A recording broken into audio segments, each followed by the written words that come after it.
Hello दोस्तों, स्वागत है आप सभी का क्रेजी कथाकार की कहानियों की दुनिया में, जहां इस वक्त हम सुन रहे हैं लॉन्ग स्टोरी सीरीज दानव सम्राट। कहानी मोहब्बत और सियासत की।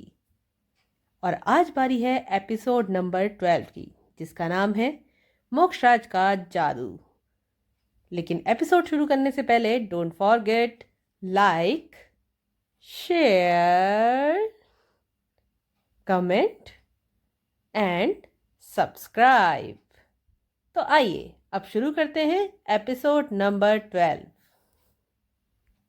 मोक्षराज की आंखों में देखते ही बेहोश हो गई रूहानी को अब आ चुका था होश, और अब वो आ गई थी कॉलेज के रेस्ट रूम से बाहर।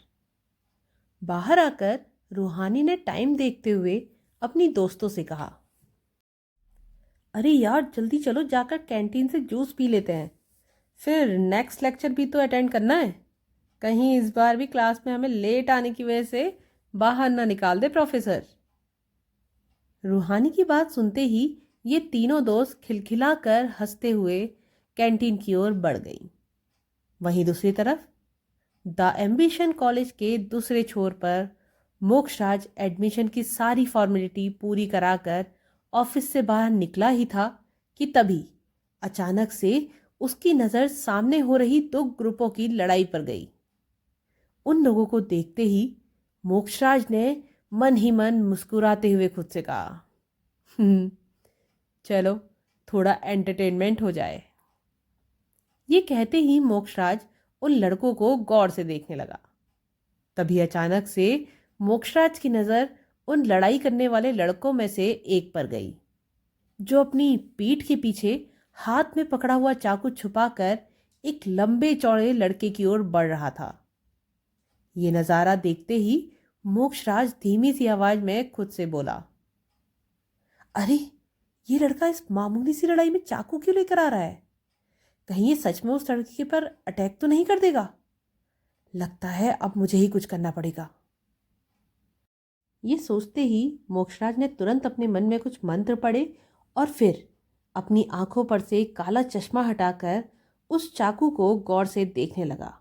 और इसी के साथ कुछ ही सेकंड में उस लड़के ने अपने सामने खड़े लड़के पर वार करने को हाथ आगे बढ़ाया। लेकिन अचानक ही ये लड़ाई वाला माहौल हंसी के ठहाकों से गूंज गया, क्योंकि चाकू लेकर मारने आ रहे उस लड़के के हाथ में अब चाकू की जगह एक सुर्ख लाल गुलाब था। और इसी गुलाब को देखकर वहां हो रही लड़ाई अचानक से हंसी मजाक में बदल कर रह गई। वहीं कुछ दूरी में खड़ा मोक्षराज उर्फ मानव भी अपनी डेविल स्माइल लिए कॉलेज कैंटीन की ओर बढ़ गया। तभी कैंटीन की ओर जाते हुए अचानक ही मोक्षराज के कदम खुद ब खुद रुक गए और उसने बहुत ही हैरानी से खुद से पूछा, इस कॉलेज में तो मेरा जादू काम ही नहीं कर रहा था, तो फिर वो चाकू फूल कैसे बन गया? क्या यहाँ पर कोई और भी जादूगर मौजूद था? लेकिन गुलाब के बारे में तो मैंने ही सोचा था, तो क्या उस चाकू पर सच में मेरे ही जादू का असर हुआ था? अगर ये सच है तो ये हुआ कैसे? ये सोचते हुए मोक्षराज लगातार उसी टाइम के बारे में सोचे जा रहा था, जिसकी वजह से एक बार फिर से उसकी आंखें गुस्से में लाल होने लगी। इन्हीं सुर्ख लाल आंखों के साथ अपनी डरावनी दानव वाली आवाज में मोक्षराज ने धीमे से कहा, ये कैसे हो सकता है? ये कॉलेज तो एक ताकतवर रक्षा कवच के घेरे में है, तो कैसे वो चाकू फूल में बदल गया? क्या मेरे इस कॉलेज में आने की वजह से इस रक्षा कवच का घेरा कमजोर हो गया है? क्या ये मुमकिन है? आखिर अचानक से कैसे काम करने लगा था मोक्षराज का जादू? क्या इसके पीछे छिपा था कोई गहरा राज? इन सभी सवालों के जवाब जानने के लिए इंतज़ार करिए दानव सम्राट सीरीज़ के अगले एपिसोड का। तब तक के लिए take care and bye bye.